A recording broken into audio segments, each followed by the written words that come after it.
பிரசித்தி பெற்ற அர்த்தநாரீஸ்வரர் கோயில் பங்குனி உத்திர திருவிழா தேரோட்டம் தொடங்கி கோலாகலமாக நடைபெற்று வருகிறது.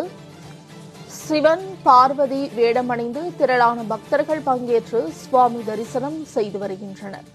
பல்லாயிரக்கணக்கான பக்தர்கள் பங்கேற்று தேரை வடம் பிடித்து இழுத்து வழிபாடு நடத்தி வருகின்றனர். அர்த்தநாரீஸ்வரர் கோயில் பங்குனி தேரோட்டம் தொடங்கி நடைபெற்று வருகிறது.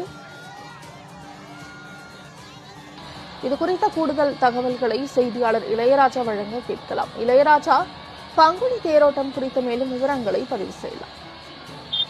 வணக்கம் மோனிகா.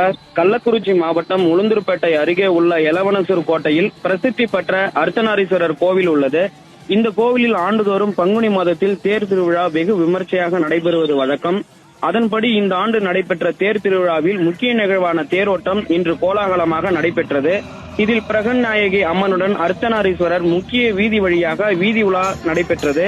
அப்பொழுது சிவன் பார்வதி வேடமணிந்து பக்தர்கள் கைலாய வாத்திய இசைக்கு ஏற்ப சிவதாண்டவம் கோலாட்டம் ஆடியபடி வீதி உலா சென்றனர். இதில் சுற்றுவட்டார கிராமங்களைச் சேர்ந்த ஆயிரக்கணக்கான பொதுமக்கள் கலந்து கொண்டு தேரை வடம் பிடித்து இழுத்து ஓம் சிவாய என பக்தி கோஷங்களுடன் சாமி தரிசனம் செய்தனர். இந்த தேரோட்டத்தில் 100க்கும் மேற்பட்ட போலீசார் பாதுகாப்பு பணியில் ஈடுபட்டு வருகின்றனர். மோனிஷா. இளையராஜா, விவரங்களுக்கு நன்றி.